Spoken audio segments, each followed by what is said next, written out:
बोलिए सदगुरुदेव की जय। बोलिए संत भगवान की जय। बोलिए अपने अपने गुरु साहब की जय। बंधुओं, इस संसार में शास्त्रों द्वारा एवं संतों द्वारा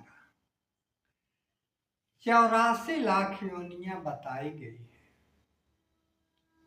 84 लाख योनियों में मनुष्य योनि सर्वोत्तम योनि है। मनुष्य योनि कर्म योनि के अंदर आता है।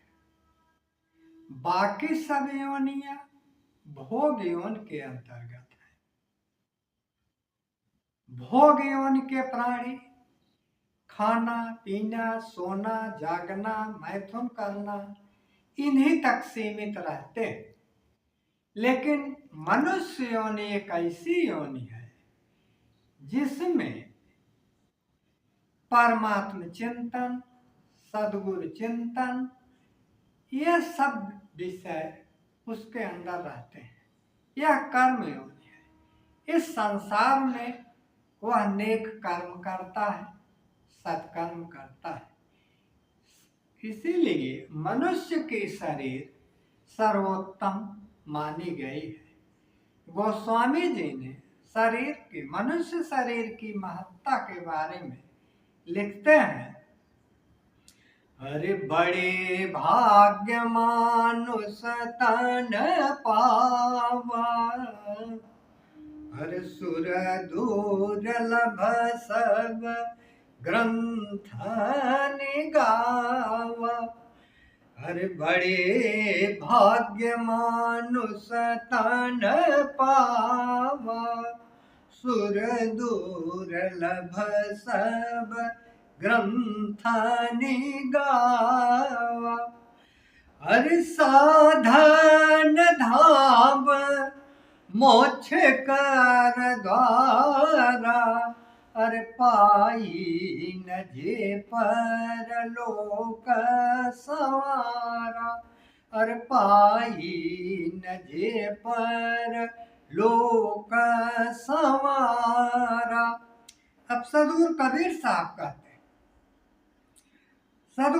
साहब कहते हैं, अरे मानुष तन दुर्लभ है, मिले न दूजी बार। अरे पक्का फल जो गिर पड़ा, बहुर न लागे डार।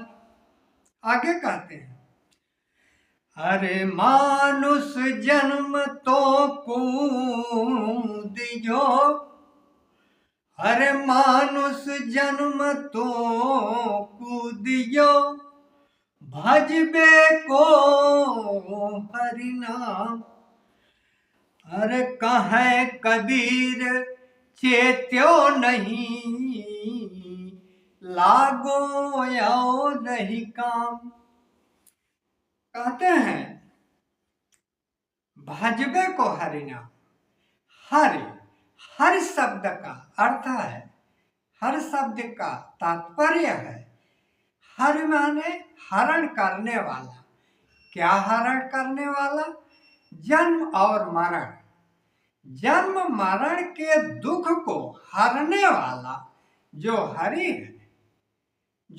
है, उसको हमने अपने चिंतन से बाहर कर दिया। उसको हमने अपने आचरण नहीं लिया कि जन्म मरण से मुक्ति कैसे मिलेगी, इस पर हमने विचार नहीं किया। हम इस सांसारिक वासनाओं में, सांसारिक संबंधों में अपने मनुष्य जीवन के अमूल्य समय को यूं ही गंवा देते हैं। हम मनुष्य शरीर की उपयोगिता, मनुष्य शरीर की महत्ता को समझते नहीं। लेकिन हमें यह इतना ध्यान रखना चाहिए, आत्म परमात्म ज्ञान के भेदी जो संत सदगुरु हैं, इनकी शरण में जाकर हर क्या है, आत्मा क्या है, परमात्मा क्या है, इन सब भेद को समझना चाहिए। इन भेद को समझ करके अपने जीवन का कल्याण करना चाहिए, साधना भक्ति करनी चाहिए। अब जन्म मरण से मुक्ति कैसे मिलेगी, जन्म मरण से हम कैसे छूटेंगे, यह संतों की शरण में जाने पर हमें इसका रहस्य का पता चलता है। हमें ध्यान देना है, हमें अपने मनुष्य जीवन को सार्थक करना है। केवल खाने कमाने सोने जागने तक ही यह संसार नहीं।